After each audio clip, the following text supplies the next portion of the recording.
let's talk about the word covenant. We've hit on it multiple times, but here at the base of Mount Sinai, it's very important that we nail down what is covenant? So let's remind ourselves, the creation was set in order so God could work out his covenants with his people. And the scriptures are preserving God's covenants for us. So we use this word in English, covenant. It comes from an underlying Latin word that means to come together. And you just might think about a beautiful relationship, which God wants with us. He wants to come together with us.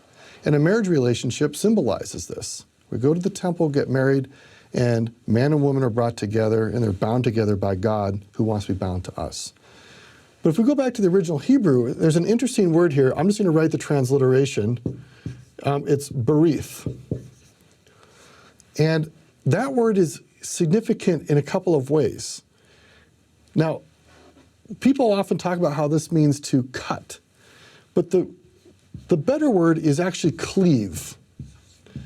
And if you think about in English the word cleave, like in geology, a rock might actually break apart, be cut in half. But cleave also can mean to bind together. You might cleave unto somebody. We are told in the Adam and Eve story that they are supposed to cleave unto one another. So it's interesting that cleaving, this one word, actually has two diametrically opposed meanings: to cut in half or to bind together.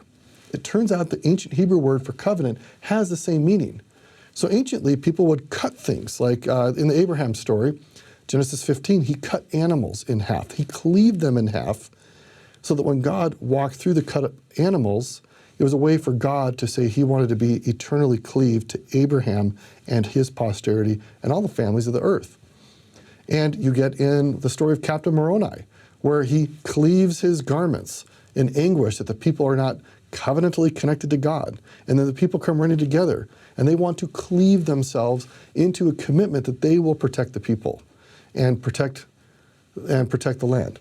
So as we think about covenants, and you hear about covenants in Exodus 19 and 20 and throughout scriptures, it's about cleaving.